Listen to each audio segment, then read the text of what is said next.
Hello my dear, स्वागत है आपका एग्ज़ाम एनालिसिस्ट में। और आप देख रहे हैं ग्रुप डी का एग्ज़ाम एनालिसिस। ये 24 दिसंबर को जो फर्स्ट सेकंड थर्ड शिफ्ट में एग्ज़ाम हुआ था उससे रिलेटेड कुछ क्वेश्चंस हैं, वो मैं आपको करवा देती हूँ।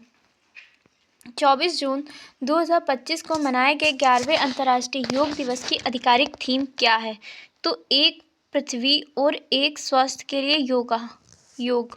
Option A. तो थीम क्या थी? एक पृथ्वी एक स्वास्थ्य के लिए योगा थी। घोषणा प्रधानमंत्री नरेंद्र मोदी ने मार्च 2025 में मन की बात के 120वें एपिसोड में इस थीम की घोषणा की थी। मुख्य आयोजन जो था वो 2025 का राष्ट्रीय योग दिवस समारोह आंध्र प्रदेश में विशाखापट्टनम में प्रधानमंत्री मोदी के नेतृत्व में आयोजित किया गया। किस राज्य सरकार ने जून 2025 में अपनी सरकारी आवास योजनाओं में अल्पसंख्यक लाभार्थियों के लिए कोटा 10% से बढ़ाकर 15% करने के प्रस्ताव को मंजूरी दी है? ये कर्नाटक है। Option B. वर्ष 2025 में किस प्रसिद्ध हॉकी खिलाड़ी को भारत की तीसरे सर्वोच्च नागरिक सम्मान पद्म भूषण से सम्मानित किया गया है? तो ये PR श्रीजेश थे। Option C. PR Sreejesh Padma Bhushan प्राप्त करने वाले भारत के दूसरे हॉकी खिलाड़ी बन गए हैं। उसने पहले केवल हॉकी के जादूगर मेजर ध्यानचंद को 1956 में यह सम्मानित मिला था। न्यूटन की गति के तीसरे नियम के संबंध में कौन सा कथन सही है? बल एक ही वस्तु पर विपरीत दिशा में कार्य करता है। गलत। प्रतिक्रिया बल अलग अलग समय पर कार्य करते हैं। नहीं। प्रतिक्रिया बल हमेशा क्रिया बल से अधिक होता है। नहीं। बल हमेशा दो अलग अलग वस्तुओं पर एक ही समय में कार्य करता है। ऑप्शन सी। न्यूटन के तीसरे नियम के अनुसार प्रत्येक क्रिया के लिए हमेशा एक समान और विपरीत प्रतिक्रिया होती है। इस नियम की मुख्य विशेषताएं ये हैं। दो अलग अलग वस्तुएं क्रिया और प्रतिक्रिया कभी भी एक ही वस्तु पर नहीं लगती। यदि ए वस्तु बी पर लगती है तो वस्तु बी वस्तु ए पर बल लगाएगी। इसलिए ये हमेशा दो अलग अलग पिंडों पर कार्य करती है। उदाहरण क्या है? चलना। जब हम जमीन के पीछे की ओर धकेलते हैं तो जमीन हमें आगे की ओर धकेलती है। यह बल हमारे पैरों और जमीनों पर लग रहा है। इसे क्रिया प्रतिक्रिया का नियम भी कहते हैं। ओके। रॉकेट का उड़ना। रॉकेट गैसों को नीचे फेंकता है और गैस रॉकेट के ऊपर धकेलती है। जैसे रॉकेट जो होता है वो गैस को नीचे फेंकता है और गैस जो होती है वो रॉकेट को ऊपर धकेलती है। ओके। पादप कोशिका की राजधानी के भीतर पाए जाने वाले तरल पदार्थ को क्या कहा जाता है? तो ये कोशिका रस कहा जाता है। Option B. तो पादप कोशिकाओं में एक बड़ी रिक्तिका या राजधानी होती है जो झिल्ली से घिरी होती है, जिसे टोनोप्लास्ट कहते हैं। इसके भीतर भरे तरल को कोशिका रस कहा जाता है। घटक क्या होते हैं? कोशिका रस में मुख्य रूप से जल होता है, जिसमें शर्करा, अमीनो एसिड, खनिज लवण, अपशिष्ट पदार्थ और कुछ घुले हुए एंथोसायनिक रंजक पाए जाते हैं। कार्य क्या होता है? यह कोशिका को स्फीति, ट्रेजिडी और कठोरता प्रदान करता है, जिससे पौधे का ढांचा बना रहता है। यह कोशिका के भीतर परासरणी दाब को नियंत्रित करता है। यह हानिकारक उत्सर्जी पदार्थ को कोशिका के बाकी हिस्सों से अलग रखने का काम करता है। नेक्स्ट क्वेश्चन देखते हैं। कौन सा विकल्प सबसे कम क्रियाशील तत्व धातुओं में माना जाता है? तो पोटेशियम जो होता है वो सबसे अधिक क्रियाशील होता है। सबसे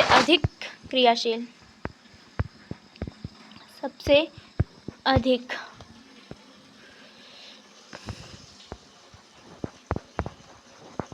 ओके। और इसका ऑप्शन होगा सोना, गोल्ड। Option D. ये एक मिनट, ये अब क्रियाशीलता की टेबल दी गई हुई है। इससे हर शिफ्ट में क्वेश्चंस आ रहे हैं। प्लीज़ इसको एक बार चेक कर लेना और देख लेना। जिसमें सबसे अधिक क्रियाशील है पोटेशियम, फिर सोडियम, फिर lithium, barium, strontium, calcium, magnesium, aluminium, manganese, zinc, chromium, iron, cadmium, cobalt, nickel, tin, lead, hydrogen, antimony, bismuth, copper, mercury, silver, gold, platinum. Okay. अंतर्राष्ट्रीय बिग कैट अलायंस का मुख्यालय हेडक्वार्टर्स किस शहर में स्थित है? तो ये नई दिल्ली, भारत में स्थित है। Option B. प्रधानमंत्री नरेंद्र मोदी ने अप्रैल 2025-23 में प्रोजेक्ट टाइगर के 50 वर्ष पूरे होने के अवसर पर IBCA के शुभारंभ की घोषणा की थी। औपचारिक मंजूरी क्या थी? फरवरी 2024 को केंद्रीय मंत्रिमंडल ने नई दिल्ली में मुख्यालय के साथ IBCA की स्थापना को आधिकारिक मंजूरी दी। यह गठबंधन दुनिया की 7 प्रमुख बिग कैट्स जिसमें बाघ, शेर, तेंदुआ, हिम तेंदुआ, चीता, जगुआर और प्यूमा के संरक्षण के लिए काम करता है। सैलून की दाढ़ी बनाने के लिए किस प्रकार के दर्पण का उपयोग किया जाता है? तो अवतल दर्पण का। उत्तल दर्पण जो होता है वो हमेशा छोटा प्रतिबिंब बनाता है, हमेशा छोटा, और जो समतल होता है वो वस्तु के आकार का प्रतिबिंब बनाता है। ठीक है, अब देखते हैं। वाहनों की हेडलाइट्स और टॉर्च में यूज किया जाता है अवतल दर्पण। सर्च लाइट दूर की वस्तुओं को रोशन करने के लिए प्रकाश को केंद्रित करके शक्तिशाली किरणें बनाने में अवतल दर्पण का प्रयोग होता है। दंत चिकित्सक दांतों और मसूड़ों की बड़ी और स्पष्ट छवि देखने के लिए अवतल का यूज होता है। डॉक्टर जो होते हैं वो नाक, कान, गला जांच और शरीर के आंतरिक अंगों की जांच के लिए भी अवतल दर्पण का यूज होता है। सौर भट्टी जो होती है वो सूर्य के प्रकाश को एक बिंदु पर केंद्रित करके उच्च तापमान उत्पन्न करने और खाना पकाने के लिए भी यूज करता है। किसका? अवतल दर्पण का। परावर्तक दूरबीन दूर की वस्तुओं से आने वाले प्रकाश को एकत्रित करके उज्ज्वल और आवर्धित चित्र बनाने के लिए भी अवतल दर्पण का यूज किया जाता है। माइक्रोस्कोप और अन्य ऑप्टिकल उपकरण जैसे प्रकाश को केंद्रित करने और बेहतर दृश्यता के लिए लेजर उपकरण प्रकाश को कई बार परावर्तित करके लेजर बनाने में मदद करता है। कौन? अवतल दर्पण। 2025 विश्व एक्वेटिक चैंपियनशिप किस शहर में आयोजित की गई थी? तो ये सिंगापुर में। Option B. 21वीं विश्व एक्वेटिक्स चैंपियनशिप का आयोजन 11 जुलाई से 3 अगस्त 2025 के बीच सिंगापुर में हुआ।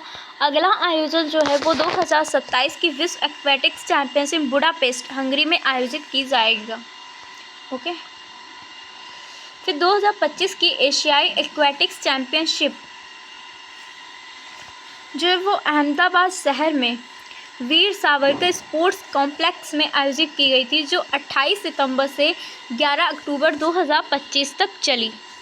भारत सरकार ने मार्च 2025 में किस देश में आए विनाशकारी भूकंप के बाद मानवीय सहायता और आपदा राहत प्रदान करने के लिए ऑपरेशन ब्रह्मा शुरू किया? तो ये म्यांमार रहा है। Option B. 28 मार्च 2025 को म्यांमार और थाईलैंड के कुछ हिस्से में 7.7 तीव्रता का एक शक्तिशाली भूकंप आया, जिससे म्यांमार के मांडले और यांगून जैसे क्षेत्रों में भारी तबाही हुई। त्वरित कार्रवाई जो थी वो भारत अपनी पड़ोस प्रथम नीति के तहत म्यांमार के लिए फर्स्ट रिस्पॉन्डर, सबसे पहले सहायता पहुंचाने वाला बना। नौसेना की भूमिका क्या थी? भारतीय नौसेना के जहाज INS सतपुड़ा और INS सावित्री को भी राहत सामग्री, भोजन, पानी, कपड़े के साथ यांगून भेजा गया। अन्य महत्वपूर्ण ऑपरेशन क्या थे? ऑपरेशन सागर बंधु नवंबर 2025 में चक्रवात दीतवाह के बाद श्रीलंका को दी गई सहायता के लिए शुरू किया गया था ऑपरेशन सागर बंधु। ओके, नेक्स्ट क्वेश्चन देखते हैं। जून 2025 में प्रधानमंत्री मोदी को किस देश के सर्वोच्च नागरिक सम्मान grand collar of the order of Makarios third से सम्मानित किया गया? तो ये साइप्रस का अवार्ड है जो प्रधानमंत्री नरेंद्र मोदी को दिया गया है। ओके, 38वें राष्ट्रीय खेल 2025 उत्तराखंड में जैवलिन थ्रो स्पर्धा में 84.39 मीटर की थ्रो करके नया नेशनल गेम्स रिकॉर्ड किसने बनाया है? तो ये सचिन यादव रहे हैं। Option A. सचिन यादव ने 84.39 मीटर का थ्रो करके नया नेशनल रिकॉर्ड बनाया और जैवलिन थ्रो स्पर्धा में स्वर्ण पदक जीता। उन्होंने हरियाणा के राजेंद्र सिंह के पिछले रिकॉर्ड को तोड़ दिया है। ठीक है, जब जिंक और तन सल्फ्यूरिक एसिड की अभिक्रिया होने पर कौन सी गैस निकलती है? तो जिंक प्लस H2SO4, तो क्या बनता है? ZnSO4। तो Cal2 ZnSO4 प्लस H2, तो कौन सी गैस निकलती है? तो हाइड्रोजन गैस निकलती है। Option B. ओके, एक सामान्य संयुक्त सूक्ष्मदर्शी के नीचे कोशिका का अवलोकन करने पर मुख्य रूप से कौन सी संरचना स्पष्ट रूप से दिखाई दी जाती है? तो कोशिका द्रव, केंद्रक, कोशिका झिल्ली और भित्ति। Option B. ओके,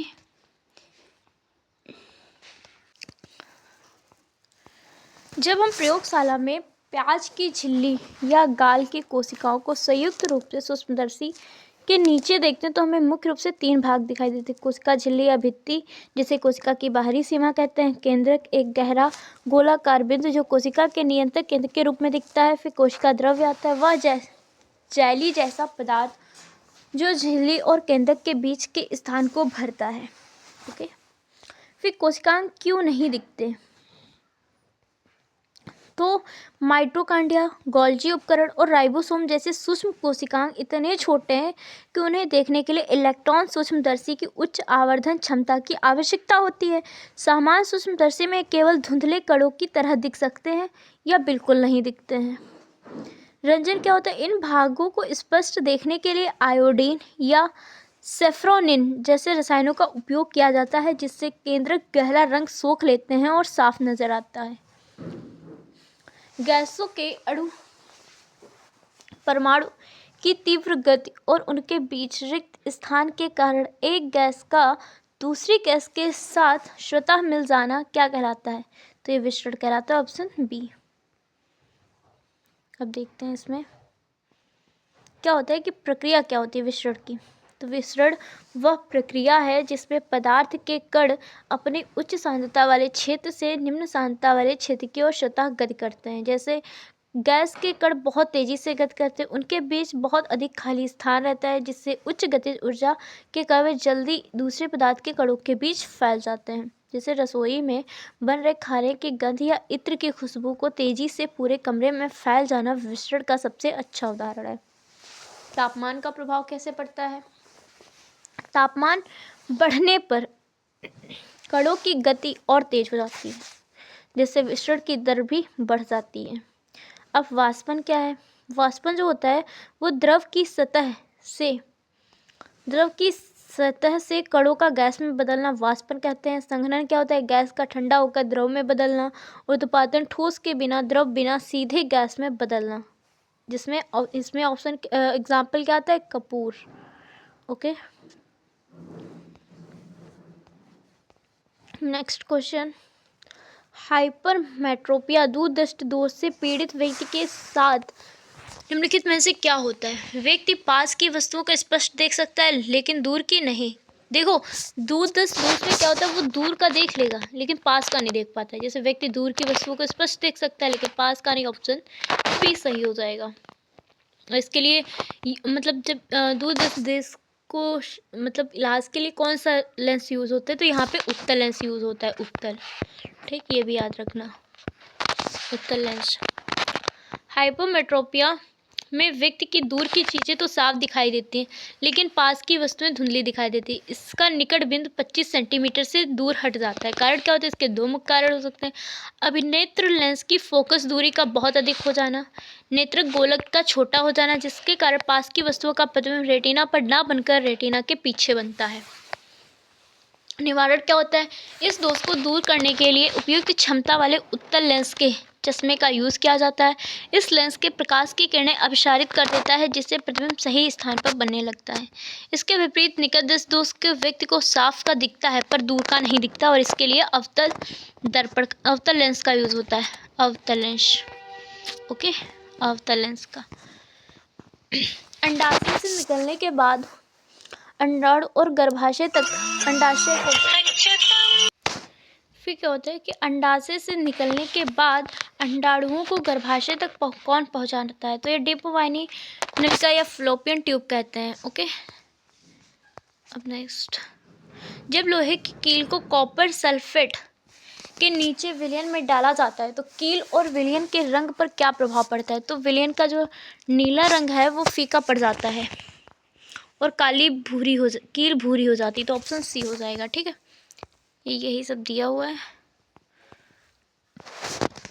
वर्ष 2025 में आयोजित 17वें ब्रिक्स शिखर सम्मेलन की मेजबानी किस शहर द्वारा की गई? तो ये रियो डी जेनेरियो ब्राजील में। ओके, थीम क्या थी इसकी? Strengthening global south corporation for a more inclusive and sustainable governance. विषय क्या था? अधिक समावेशी और टिकाऊ शासन के लिए वैश्विक दक्षिण सहयोग को मजबूत करना। जनवरी 2025 में ब्राजील द्वारा की गई घोषणा के अनुसार कौन सा देश आधिकारिक तौर पर ब्रिक्स का पूर्ण सदस्य बन गया है? तो इंडोनेशिया है, ये इंडोनेशिया। केंद्रीय मंत्री शिवराज सिंह चौहान ने मई-जून 2025 में विकसित कृषि संकल्प अभियान का शुभारंभ किस राज्य में किया गया है? तो ये उड़ीसा में किया गया है। केंद्रीय कृषि मंत्री शिवराज सिंह चौहान ने 29 मई 2025 को उड़ीसा के भुवनेश्वर से विकसित कृषि संकल्प अभियान का उद्घाटन किया। IQAir द्वारा जारी विश्व वायु गुणवत्ता रिपोर्ट 2025 के अनुसार दुनिया के सबसे प्रदूषित देशों की श्रेणी में भारत का कौन सा स्थान रहा है? तो 5वां, ऑप्शन बी।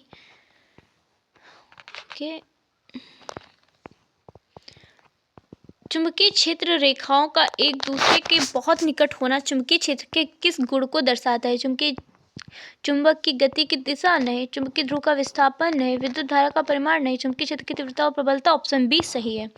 तो चुंबकीय क्षेत्र की तीव्रता जो होती है वो चुंबकीय क्षेत्र की रेखाओं पर निर्भर करता है। जैसे चुंबकीय क्षेत्र रेखाओं के जितना निकट का संबंध चुंबकीय क्षेत्र की प्रबलता से होता है, जहाँ ये रेखा एक दूसरे के पास या सघन होती है, वही चुंबकीय क्षेत्र बहुत प्रबल होता है।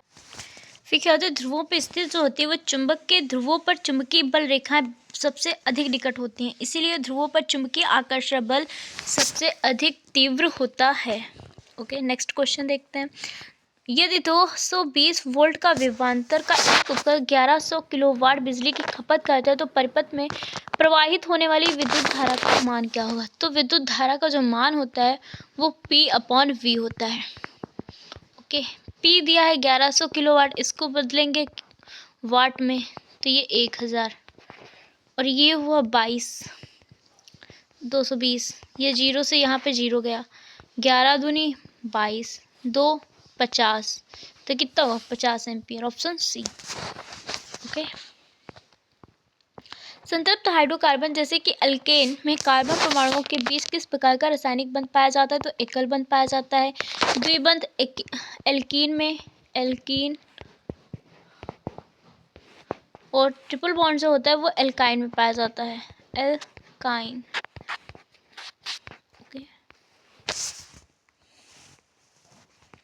ऊर्जा के एक रूप से दूसरे रूप के रूपांतरण के दौरान निकाय की कुल ऊर्जा पर क्या प्रभाव पड़ता है? तो देखिए, एक ऊर्जा संचरण का नियम ये है कि ऊर्जा को ना तो उत्पन्न किया जा सकता है और ना ही नष्ट किया जा सकता है, इसे केवल एक रूप से दूसरे रूप में बदला जा सकता है। तो जब ऊर्जा के एक रूप से दूसरे रूप में बदलेंगे तो उसमें कोई ऊर्जा में कोई घटेगी या बढ़ेगी नहीं, क्योंकि वो अपवर्तित रहती है ना, तो सदैव समान और अपवर्तित रहती है। Option C. उल्टी होने के बाद डॉक्टर तुरंत अब पानी से कुल्ला करने या मुंह धोने की सलाह मुख्य रूप से किस कारण देता है? केवल मुंह साफ करने के लिए नहीं, निर्जलीकरण को रोकने के लिए नहीं, लार के उत्पादन को बढ़ाने के लिए नहीं, दांतों के क्षय को रोकने के लिए। जब उल्टी होती है तो अमाशय में क्या होता है, हाइड्रोक्लोरिक अम्ल होता है। जब उल्टी होती है तो जो अम्ल होता है वो मतलब मुंह में आ जाता है, जिससे मतलब वो इतना हार्ड होता है कि वो दांत का क्षरण भी कर सकता है, जिसमें इनेमल नामक जो ठोस परत होती है वो इसको धीरे धीरे गला सकता है, हाइड्रोक्लोरिक अम्ल। तो इसीलिए डॉक्टर जो होते हैं वो राय देते हैं कि आप जल्दी से कुल्ला कर दीजिए। ओके, डॉक्टर क्या, सभी लोग घर में यही करते हैं। Okay, option C. भारत सरकार द्वारा शुरू की गई मिस्टी योजना का पूर्ण रूप क्या है, या फुल फॉर्म पूछ रहा है मिस्टी का? तो देखिए, मैंग्रोव इनिशिएटिव फॉर सस्टेनेबल तो होता ही नहीं है। Okay, mangrove initiative for shoreline habitats and tangible income. Option B. Okay, option B होगा। तो तटीय आवासों और मूर्त आय के लिए मैंग्रोव पहल है, जिसे 2023-24 के बजट में घोषित किया गया था और 5 जून 2023 को लॉन्च किया गया था, जिसका मुख्य उद्देश्य तटीय क्षेत्र में मैंग्रोव आवरण को बढ़ाना है, तटीय कटाव रोकना और स्थानीय समुदाय के आय के अवसर प्रदान करना है। फॉर्मूला 1 इतिहास में लगातार 3 वर्षों तक विश्व चैंपियनशिप जीतने वाले सबसे उम्र के ड्राइवर कौन है? तो ये हैं सेबेस्टियन वेटल। Option B. तो सेबेस्टियन वेटल ने 2010, 11, 12 में लगातार 3 F1 विश्व चैंपियनशिप जीती और वे 23 साल 134 दिन की उम्र में सबसे कम उम्र में 3 बार के चैंपियनशिप बन गए, जो कि रिकॉर्ड है। जबकि मैक्स वर्स्टापेन ने 2021-24 तक लगातार 4 खिताब जीते, लेकिन उनका पहला खिताब जीतते समय 24 साल 73 दिन की उम्र में वेटल से अधिक थी, जिससे वेटल का लगातार 3 खिताब जीतने का रिकॉर्ड बना और सबसे कम उम्र में आज भी कायम है। ओके, तो ये आपकी क्लास ख़त्म होती है। So thank you so much. अगर आपको ये वीडियो अच्छी लगी हुई है तो प्लीज़ इसे लाइक एंड सब्सक्राइब ज़रूर करिएगा। Thank you so much. Bye bye, take care.